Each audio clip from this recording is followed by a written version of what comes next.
he himself is called by Vishnu. The worshippers of Shiva will call him by the name Shiva and give that form. The worshippers of Shakti, the worshippers of Ganapati. There are 6 religions among the Hindus itself. There are 6 religions. Just as Islam and Christianity, there are individual entities. There are 6 religions in Hinduism. Vaishnavism is one thing, one religion. Shaivism, Shaktaism. Shaktaism means people who accept the ultimate reality as Divine Mother, as Shakti. Then those who believe in Ganapati, Sri Bhagavan Ganapati, then those who believe the Subramanya as the ultimate reality, as the most powerful manifestation of the ultimate reality. Then there is one school of thought, one religion in the Hinduism who accept the Sun God as the veritable manifestation of the supreme reality and worship him, worship the ultimate reality through the sun. There are 6 religions, but it does not mean that these people belonging to these 6 religions worship different gods. No. Ekam sat vipraha behutha vadanti. Truth is one. Truth is one. The Lord is one. But he is worshipped by various groups in various ways. That's all the difference. Say vipraha behutha vadanti. The sages call him by various names. Just as in a lake there is water. One takes a little bit of water in the hand and say, this is water. The other one, somebody from Dr. Naik may say it is pani. We may call it by a different name. Yes, there are different names for the same subject, but then the material, the object, the material is not different. Water is the same, but there are different names for the water. The difference is only that. Although there are 6 religions in Hinduism, although the ultimate reality is worshipped as Shiva, as Vishnu, as Devi, I want to emphasize this point that they are not worshipping different religions. No, not at all.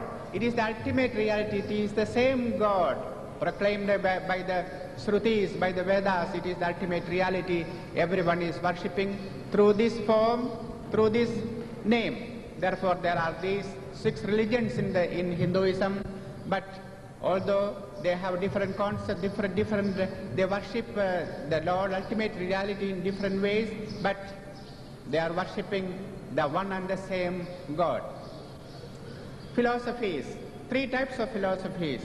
And when we come to the Advaita philosophy, the differences, the apparent differences, the differences are only apparent. The differences are only apparent. They are not real.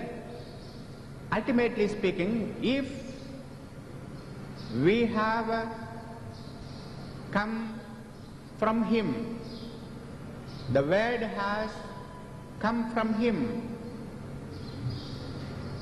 we are non-different from our source, the ultimate cause, the cause and effect. The world is the effect. We all form part of the world. The universe is the effect. The cause is the ultimate reality, the Lord. So we are the cause manifesting as effect in quality, in essence, in substance, substantially. There is no difference between him and the manifested universe. We are the same. We are the same. According to Advaitins, the Lord has no form. He has no form, absolutely no form. The Vaishnavas will say God comes in the form of the most auspicious form of Narayana. But when it comes to Advaita, they do not say the God has any form. They insist that God is formless. But they insist, they drive the point home that we are non-different from our source, the ultimate cause, he is the supreme being, and the effect is the manifested universe, and therefore they are non-different. It is the same Lord who is pulsating in this universe. It is the same Lord. You see, one of the most important ideas, concepts in Hinduism is, it is the same Lord who activates, who pulsates in the hearts of all of us. It is the same Lord. It is the ultimate reality, the omnipotent present Lord, the omnipresent Lord. We accept him as omnipresent. He is present everywhere, and he pulsates in the heart of all living beings as their self, as the ultimate individuality of me, of you, everyone else. Ultimately, it is he who is manifesting as X, Y, Z.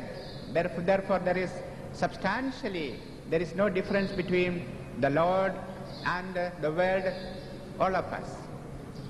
Antaryami, there is a concept of Antaryami, the indwelling spirit. The Lord is the indwelling spirit of the whole universe. He is present everywhere, and therefore, by virtue of that fact itself, that he is the indwelling spirit of all of us, of the ultimate reality of our individuality, the Lord himself. If you give up the concept of the God, if the mind becomes absolutely quiet, when you go to sleep and when you are in deep sleep, the mind doesn't function there. What happens there? There you are alone, nothing else to disturb you. You are alone there, therefore you are happy, you are blissful. How do you understand? When you wake up the next morning, you report your experience in the deep sleep and say, well, how beautifully I have slept last night. I did not know anything. That is your individuality, that is your real personality. And if that consciousness can be called up throughout the waking state, then you are one with the God all the time. You experience God all the time. We bring the kingdom of heaven in the heart. You feel the presence of the Lord all the time. I think ultimately speaking, whether it is Hinduism or Islam or Christianity, is taking humanity to that level where we feel the presence of our Creator all the time in our heart. Where else do we experience him? We experience him in the heart. So the ultimate aim for us, every individual, every human being, is to have this feeling of the presence of the Lord in our heart. As I said, there is a clue. The feeling of our own blissful nature we experience in the state of deep sleep. That blissfulness, at that time we are one with the Lord. There is nothing to disturb us, nothing to distract us, not even dream. Even in the dream state we are distracted. But when you are in the deep sleep, there is no distraction. Therefore you are one with the God. Therefore you feel the blissfulness. And so, in the waking state, throughout your life, if you can create that kind of awareness, putting the mind at rest, all the time we are in the presence of the Lord. We enjoy the presence of the Lord. There is no difference between me and you. There is no difference in the world, in this universe at all, except one. Everyone is loved. Everyone is worshipped as Narayana. Everyone is worshipped as Narayana. Ultimately speaking, that experience, that elevation, raising the human mind to that level where we can experience the Godhood. That is our ultimate goal according to Hinduism. Thank you very much.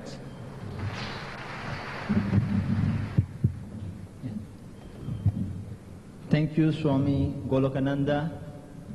Now we would have Father Gio Payapalli speaking for 20 minutes on the concept of God in Christianity.